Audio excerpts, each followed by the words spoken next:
Doctor साबू साहब, आपने जीवन में लगभग 79 वसंत देखे हैं और 2 दशकों में मेडिकल प्रैक्टिस में तो कई परिवर्तन आए हैं। इस पर आपकी क्या टिप्पणी हो सकती है और पहले और आज के प्रैक्टिस में कितना अंतर आया है? मेडिकल प्रैक्टिस आज जो है 50 से 60 वर्ष पूर्व आप इमेजिन भी नहीं कर सकते कि किस तरह से की जाती है। उस ज़माने में एमबीबीएस जब मैंने किया था आखिरी पड़ाव था, और एमबीबीएस के बाद ये अभी जो एमडी, डीएम आदि अलग अलग विषयों पर, अलग अलग सब्जेक्ट्स पर हमारे विभाग बन गए हैं, उस हिसाब से आज तो हम बहुत ही आसानी से किसी भी चीज़ का, किसी भी बीमारी का डायग्नोसिस कर सकते हैं। हाँ। फिर भी कठिनाइयाँ है ही, लेकिन उस ज़माने में सिर्फ हमारे पास एक स्टेथोस्कोप हुआ करता था। ईसीजी भी तकरीबन 1958 1960 में सभी लोगों के लिए अवेलेबल हुआ, 60 के बाद ही। उसके अलावा हमारे पास कोई भी ऐसा चीज़ नहीं था कि जिसकी वजह से एक्सरे तो जरूर थे। तो कहने का मतलब है कि उस ज़माने में साधनहीनता की वजह से जो आज के आधुनिक युग में हमें अवेलेबल है, हमें अपने माइंड को, हमारे जो एग्जामिनेशन को, हमारी जो परीक्षा को बहुत ज़्यादा तवज्जो, बहुत ज़्यादा उस पर ख्याल देना पड़ता था और उस पर्टिकुलर चीज़ों को डेवलप करना पड़ता था। हाँ। स्पर्श या जैसे नाड़ी परीक्षा एक ज़माने में कही जाती थी, और नाड़ी परीक्षा में उस ज़माने में कई लोग नाड़ी परीक्षा में ही कई बीमारियां जानते थे। मैं आदि युग की बात कर रहा हूँ। हाँ, हमारे आयुर्वेद अभी भी आयुर्वेद के ज़माने की, लेकिन अभी भी यदि हम एलोपैथिक डॉक्टर्स भी नाड़ी परीक्षा, नाड़ी को अच्छी तरह से परीक्षा करें, तो मैं समझता हूँ तकरीबन 60-70 बीमारियों को की तरफ उनका डायग्नोस्टिक रुझान जा सकता है। यानी एक पल्स जैसे होती है, तो उसके एक एग्जाम्पल दूंगा मैं। नाड़ी की परीक्षा में हम रेट को यदि थोड़ा सा भी महत्व दें तो कम रेट, यानी एवरेज 72 समझा जाता है, तो यदि 60 है तो हम तकरीबन 4 बीमारियों के बारे में सोच सकते हैं, जिसमें मिक्सेरिमा है, हार्ट ब्लॉक है, बुखार में यदि नाड़ी कम रेट हो तो टाइफाइड है।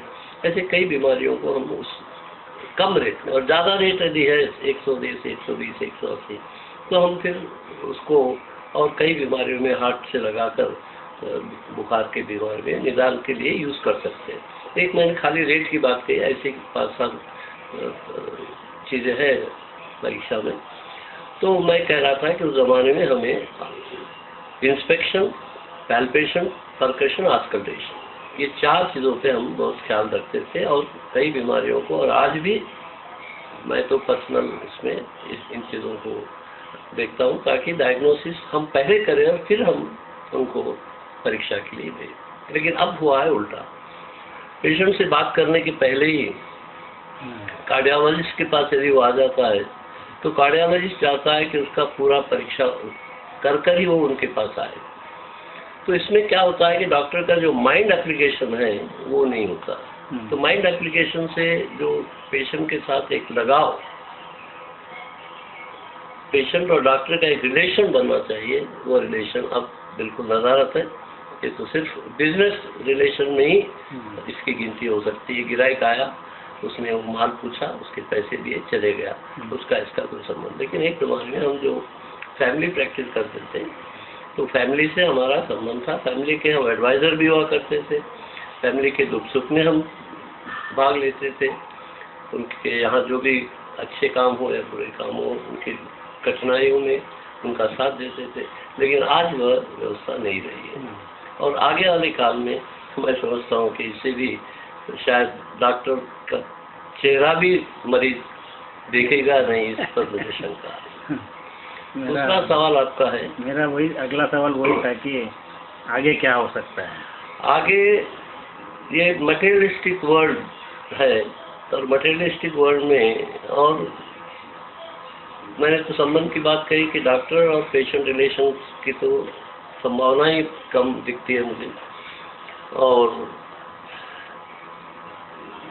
ये इन्वेस्टिगेशंस जो अब आ गए हैं, और उसके साथ साथ जो ट्रीटमेंट आ गया है, ट्रीटमेंट भी इतना खर्चीला ट्रीटमेंट आ गया है कि बड़ी एक कोई यदि आत्मघाती कोई जला ले अपने आप को, तो ये समझ लीजिए उस समय तो उसका घर बच गया, लेकिन इलाज के दौरान वो घर को बेचना ही पड़ता है। एक मध्यम वर्गीय या लो क्लास के लोगों को वो इलाज। उसी तरह से हार्ट की है, उसी तरह से कोई किडनी की बीमारियां हैं। ये जो बीमारियां हैं, ये जैसे जैसे समय आगे बढ़ता जा रहा है, आज देखेंगे आप जो अमेरिका की परिस्थिति है, अच्छे से अच्छा डॉक्टर, अच्छे से अच्छा इंजीनियर भी अपना इलाज नहीं कर सकता, और उसके लिए उसे इंश्योरेंस तो करना ही पड़ता है। और भारत में भी अब हमें चाहिए कि हर व्यक्ति इंश्योरेंस को करे, अपनी पूर्ण फैमिली का इंश्योरेंस करे, और अच्छे रकम के ऊपर इंश्योरेंस करे, तो ही संभावनाएं हैं। लेकिन मेडिकल प्रैक्टिस, मेडिकल का जो ट्रीटमेंट आदि है, वे बियॉन्ड ह्यूमन रिलेशन